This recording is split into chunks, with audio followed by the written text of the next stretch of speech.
بسم اللہ الرحمن الرحیم۔ آج کا جو ہمارا موضوع ہے وہ ہے نکاح کے فضائل اور اہمیت۔ اس کے اندر ہم جانیں گے کہ اللہ تبارک و تعالی دولہا اور دلہن پر کس طرح نظر رحمت فرماتا ہے، اور آقا علیہ الصلوۃ والسلام کا نکاح کرنے والوں کے بارے میں جو ارشادات ہیں، اور اس کے علاوہ بہت سی تفصیل اس آج کے ہمارے موضوع نکاح کے فضائل اور اہمیت اس کے اندر سنیں گے اور جانیں گے۔ نکاح کرنا نبیوں اور رسولوں کی سنت ہے۔ حضرت ابو ایوب رضی اللہ تعالیٰ عنہ سے روایت ہے، حضور صلی اللہ تعالیٰ علیہ وبارک وسلم نے فرمایا کہ 4 چیزیں سنت انبیاء ہیں۔ نمبر 1 حیا کرنا، نمبر 2 عطر لگانا، نمبر 3 مسواک کرنا، اور نمبر 4 نکاح کرنا۔ تو اب اس سے معلوم ہوتا ہے کہ نکاح کرنا صرف ہمارے آقا علیہ الصلوۃ والسلام کی سنت ہی نہیں بلکہ تمام انبیاء کرام کی سنت مبارکہ ہے۔ اور نکاح کرنے یا شادی کرنے کے بہت سے فضائل اور برکات ہیں۔ آئیے جانتے ہیں کہ آقا علیہ الصلوۃ والسلام نے نکاح کرنے یا شادی کرنے والوں کے بارے میں کیا ارشادات فرمائے ہیں۔ حضرت عبداللہ بن عباس رضی اللہ تعالیٰ عنہ سے روایت ہے، حضور اکرم صلی اللہ تعالیٰ علیہ وبارک وسلم نے ارشاد فرمایا کہ نکاح جو ہے میری سنت ہے، تو لہٰذا جس نے میری سنت سے منہ موڑا تو اس نے مجھ سے منہ موڑا۔ اور حضرت ابو سعید خدری رضی اللہ تعالیٰ عنہ سے روایت ہے، حضور اکرم صلی اللہ تعالیٰ علیہ وبارک وسلم نے ارشاد فرمایا کہ جس شخص نے تنگ دستی کے ڈر سے شادی نہ کی تو آقا علیہ الصلوۃ والسلام نے فرمایا وہ میری امت سے نہیں ہے۔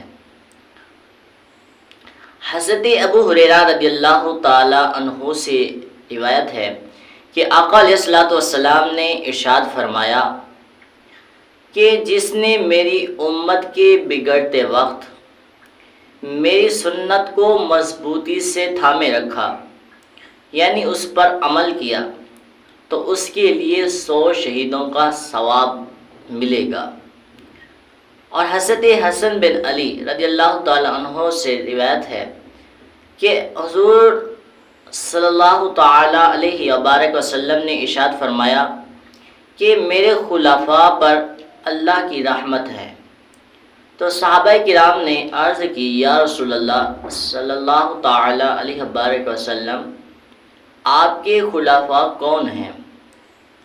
تو آقا علیہ الصلوۃ والسلام نے ارشاد فرمایا کہ میرے خلفاء وہ ہیں جو میری سنتوں کو زندہ کرنے والے ہیں۔ اور حضرت انس بن مالک رضی اللہ تعالیٰ عنہ سے روایت ہے کہ حضور نور مجسم صلی اللہ تعالیٰ علیہ وبارک وسلم نے ارشاد فرمایا جس نے میری سنت کو زندہ کیا اس نے مجھے زندہ کیا، اور جس نے مجھے زندہ کیا وہ میرے ساتھ جنت میں جائے گا۔ تو محترم اسلام بھائیوں، احادیث مذکورہ میں سنت پر عمل کرنے والوں کے لیے رحمت الہی کے انعامات کا ذکر ہے، اور حضور صلی اللہ تعالیٰ علیہ وبارک وسلم کی سنت پر جو عمل کرے گا تو اس کو 300 شہیدوں کا ثواب ملے گا۔ اور اس کے بعد والی حدیث میں جو فرمایا گیا کہ جو میری سنت پر عمل کر لے گا اس پر اللہ تبارک و تعالیٰ کی رحمت کا نزول ہوگا۔ اور آقا علیہ الصلوۃ والسلام نے 3 مرتبہ اس شخص کے لیے دعا فرمائی جو آقا علیہ الصلوۃ والسلام کی سنت پر عمل کرنے والا ہے۔ اور اس کے بعد والی حدیث میں فرمایا کہ جس نے سنت کو زندہ کیا اس نے مجھے زندہ کیا، اور جس نے مجھے زندہ کیا وہ میرے ساتھ جنت میں جائے گا۔ اے سنت پر عمل کرنے والوں، تمہیں حضور پرنور صلی اللہ تعالی علیہ وبارک وسلم کی زبان اقدس سے جنت مبارک ہو۔ اور حضرت انس بن مالک رضی اللہ تعالی عنہ سے روایت ہے کہ آقا علیہ الصلوۃ والسلام نے ارشاد فرمایا کہ جب بندہ شادی کر لیتا ہے تو اس کا نصف ایمان مکمل ہو جاتا ہے، اور نصف ایمان جو ہے باقی اللہ تبارک و تعالی سے ڈرے۔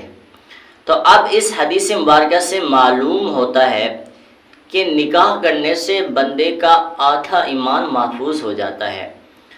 حضرت میسرہ بن علی سے روایت ہے کہ آقا علیہ الصلوۃ والسلام نے ارشاد فرمایا کہ جب دلہا اپنی دلہن کو دیکھتا ہے اور دلہن اپنے دولہے کی طرف دیکھتے ہیں تو اللہ تبارک و تعالی دونوں کی طرف نظر رحمت فرماتا ہے، اور جب خاوند اپنی بیوی کا ہاتھ پکڑتا ہے تو دونوں دلہا اور دلہن کے گناہ جھڑ جاتے ہیں، حتیٰ کہ انگلیوں کے درمیان سے بھی گناہ جھڑ جاتے ہیں، حتیٰ کہ انگلیوں کے درمیان سے بھی گناہ جھڑ جاتے ہیں۔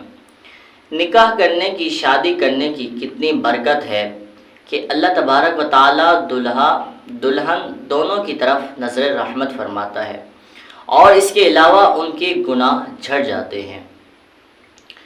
اب نکاح کرنے کے کیا فوائد ہیں؟ تو آئیے جانتے ہیں کہ نکاح کرنے کے فوائد کیا ہیں۔ نکاح کرنے کے فوائد بہت سارے ہیں، تو ان میں سے نکاح کے جو درج ذیل ہیں چند فوائد ہیں، ان میں سے ایک یہ ہے کہ مثلا نسل انسانی کی افزائش یعنی پھیلاؤ، اور دوسرا قوم و ملت کی بقا، تیسرا معاشرے کا قیام اور باہمی تعلقات میں ہمیشگی۔ نکاح سے، شادی سے دل و نگاہ کی حفاظت، ایمان کی تقویت، اخلاق و عادات کی اصلاح، شہوت پرستی اور محض جنسی لطف اندوزی کا خاتمہ، اور خیالات کی پاکیزگی، نفسانی جذبات پر کنٹرول اور عزتوں کا تحفظ، یہ نکاح ہی کی مرہون منت ہے۔ اس کے علاوہ اے مستقبل کے دلہا میاں، نکاح دلوں کا چین، روح کی تسکین اور زندگی کا سہارا، امید کی کرن اور عفت کا نشان ہے۔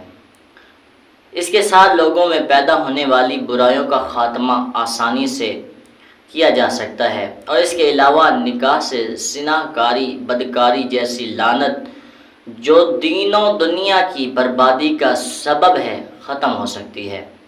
اس لیے دین اسلام نے نکاح کو بہت زیادہ اہمیت دی ہے، اور یہ نکاح کے ہم نے مختصر جامع فوائد بیان کیے ہیں، اور آپ آئیے نکاح کے فائدے بالتفصیل سنتے ہیں۔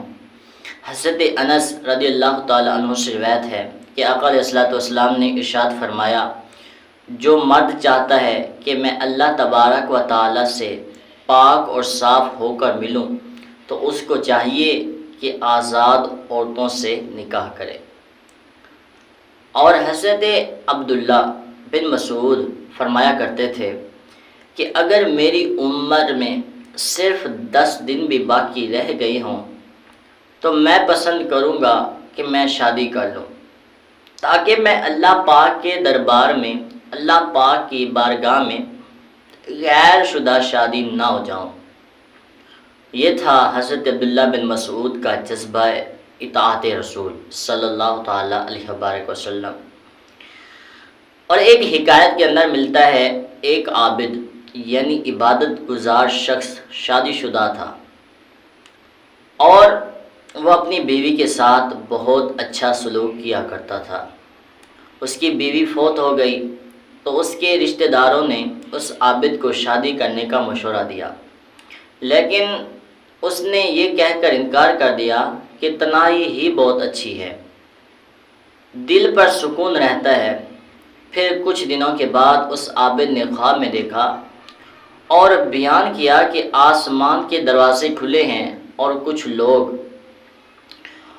لوگ جو ہیں وہ آسمان سے آ رہے ہیں، اور ان میں سے ایک کہہ رہا ہے کہ یہ منحوس ہے، اور دوسرا کہتا ہے یہ منحوس ہے، پھر تیسرا کہتا ہے یہ منحوس ہے۔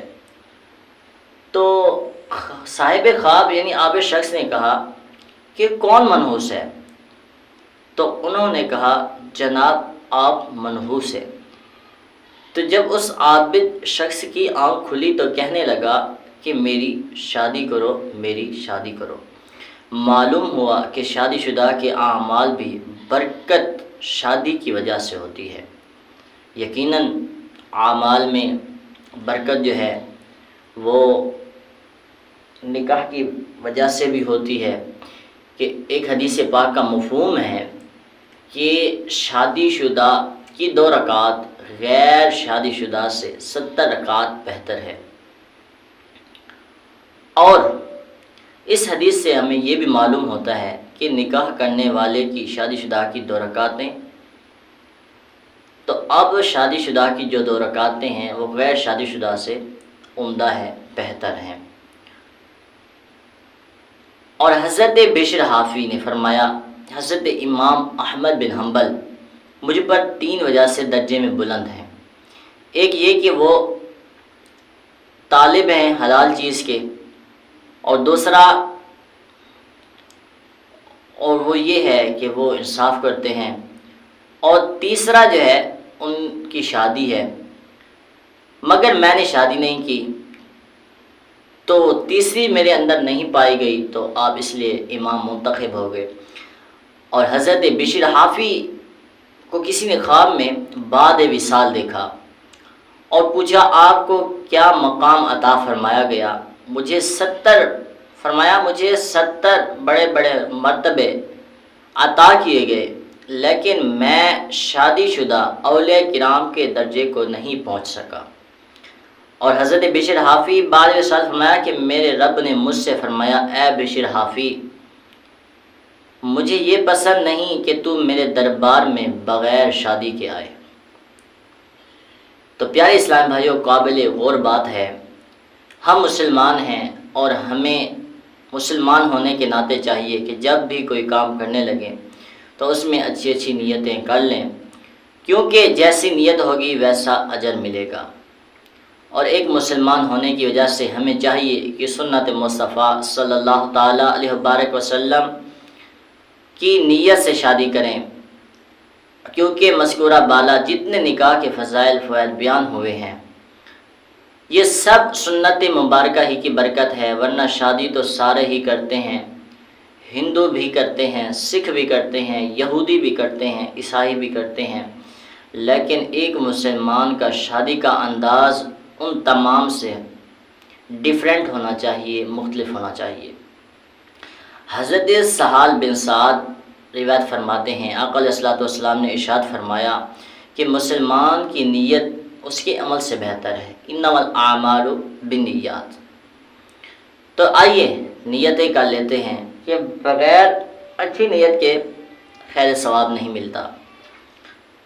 سنت رسول کی ادائیگی کروں گا، نیک عورت سے نکاح کروں گا، اچھی قوم میں نکاح کروں گا، اس کے ذریعے ایمان کی حفاظت کروں گا، اس کے ذریعے شرمگاہ کی حفاظت کروں گا، خود کو بد نگاہی سے بچاؤں گا، اور محض لذت یا قضاء شہوت کے لیے نہیں، حصول اولاد کے لیے نکاح کروں گا، اور ملاپ سے پہلے بسم اللہ اور مسنون دعا پڑھوں گا، آقا علیہ الصلوۃ والسلام کی امت میں اضافے کا ذریعہ بنوں گا۔ اگر نکاح سے پہلے اچھی اچھی نیتیں کر لیں گے تو ثواب ملے گا، وگرنہ ثواب سے محرومی ہوگی۔ ایک شخص نے اپنے مکان میں روشن دان بنا رہا تھا، وہاں سے کسی اللہ والے کا گزر ہوا، آپ نے اس سے پوچھا کیا کر رہا ہے؟ اس مالک مکان نے کہا روشن دان بنا رہا ہوں تاکہ ہوا آیا کرے۔ یہ سن کر اللہ والے بزرگ نے فرمایا ارے بندہ خدا، کیوں نیت نہیں کرتا کہ روشن دان بناؤں تاکہ اذان کی آواز آیا کرے، اور پھر تجھے ہوا کے جھونکے بھی آ جایا کریں، لہٰذا مسلمان کو چاہیے کہ جو کام کرے سنت جان کر کرے، شادی کرے تو اتباع سنت کی نیت سے کرے، جبھی تو ثواب زیادہ ہوگا۔ اور یہ سنت مبارکہ ہی کی برکت ہے کہ ہمارے امام الاعظم ابو حنیفہ کے نزدیک نکاح کرنا عبادت میں مشغول ہونے سے افضل ہے۔ یعنی ایک مسلمان شادی نہیں کرتا اور اللہ کی نفلی عبادت میں مشغول ہے، رات کو جا کر عبادت کرتا ہے، دن کو روزہ رکھتا ہے۔ دوسرا مسلمان جس نے سنت کے مطابق شادی کی ہے لیکن وہ راتوں کو قیام نہیں کرتا اور نفلی روزے نہیں رکھتا، تو یہ دوسرا اس پہلے سے افضل ہے، یعنی شادی شدہ اس پہلے شخص جو رات کو نفلی عبادات کرتا ہے اس سے افضل ہے، کیونکہ اس دوسرے نے سنت رسول کو اپنایا ہے۔ اور نکاح کے فوائد میں سے ایک فائدہ یہ بھی ہے، حضرت ابو ہریرہ رضی اللہ تعالی عنہ سے روایت ہے کہ آقا علیہ الصلوۃ والسلام نے ارشاد فرمایا کہ اللہ تبارک و تعالی جنت میں کسی مومن بندے کے درجے بلند کرتا ہے تو وہ بندہ عرض کرتا ہے، یا اللہ یہ میرے درجے کس وجہ سے بلند کیے گئے؟ اللہ پاک فرماتا ہے کہ اے بندے، تیرے بیٹے نے تیرے لیے دعائے استغفار کی ہے، اس وجہ سے تیرے درجے بلند کیے گئے۔ اور ایک حدیث میں ہے کہ اے بندے، تیرے درجے بلند اس لیے کیے گئے کہ تیرے بیٹے نے تیرے لیے بلند درجات کی دعا کی ہے۔ اس حدیث پاک سے معلوم ہوا کہ اگر انسان نیک اولاد چھوڑ جائے تو یہ بہت بڑا انعام ہے بندے کے لیے، اور یہ سب کس سے ہے؟ یہ سب نکاح کے فوائد کا ثمرہ ہے، یہ سب نکاح کے فوائد کا جمع ہے۔ اور شادی نہ کرنے والے مردوں اور عورتوں پر لعنت حدیث پاک کی روح سے آئیے جانتے ہیں۔ حضرت ابو ہریرہ رضی اللہ تعالی عنہ سے مروی ہے کہ حضور طہ یاسین صلی اللہ تعالی علیہ وبارک وسلم نے ارشاد فرمایا کہ اللہ تبارک و تعالی نے ان مردوں پر لعنت فرمائی ہے جو کہتے ہیں ہم شادی نہیں کریں گے، ہم شادی نہیں کریں گے، ہم شادی نہیں کریں گے۔ اسی طرح ان عورتوں پر لعنت کی ہے جو کہتی ہیں ہم شادی نہیں کریں گے، ہم شادی نہیں کریں گی۔ تو اب اس حدیث سے معلوم ہوا کہ جو مرد حضرات اور عورتیں کہتے پھرتے ہیں کہ ہم شادی نہیں کریں گے، تو ان مردوں پر اللہ تبارک و تعالی لعنت فرماتا ہے۔ لعنت سے مراد اللہ پاک اپنی رحمت سے دور کر دیتا ہے۔ تو آج کا جو ہمارا موضوع تھا وہ تھا نکاح کے فضائل اور اہمیت۔ تو ہم نے اس بیان کے اندر نکاح کے فضائل بھی سنے، اور ہم نے سنا کہ شادی شدہ کی 2 رکعات بغیر شادی شدہ کے 70 رکعات سے بہتر ہے، اور شادی شدہ یعنی شادی شدہ جو ہے اور بغیر شادی شدہ اگر پوری رات نفل عبادت کرتا رہے تو شادی شدہ کا سونا افضل ہے۔ تو اور ہم نے نکاح کے فوائد بھی سنے کہ ایک تو یہ فائدہ ہے اس کا کہ اولاد بڑھانا مقصد ہو، اور امت ملت کا بقا، اور اسی طرح حضور علیہ الصلوۃ والسلام کی عزت و ناموس پر پہرا دینے کی نیت ہو کہ میں خود بھی پہرا دوں گا اور اپنی اولاد کو بھی جو ہے آقا علیہ الصلوۃ والسلام کی حرمت پر مر مٹنے کے لیے قربان کر کے جاؤں گا۔ اور آج ہم نے یہ بھی سنا کہ جو والدین اپنے پیچھے نیک اولاد چھوڑ کر جاتے ہیں اور ان کے لیے ان کی وہی اولاد پیچھے سے بخشش کی دعا کرتی ہے، تو اللہ تبارک و تعالی اس دعا کی برکت سے والدین کے درجات کو بلند فرماتا ہے۔ تو اللہ پاک جو آج ہم نے سنا، اللہ پاک ہمیں عمل کرنے کی توفیق عطا فرمائے۔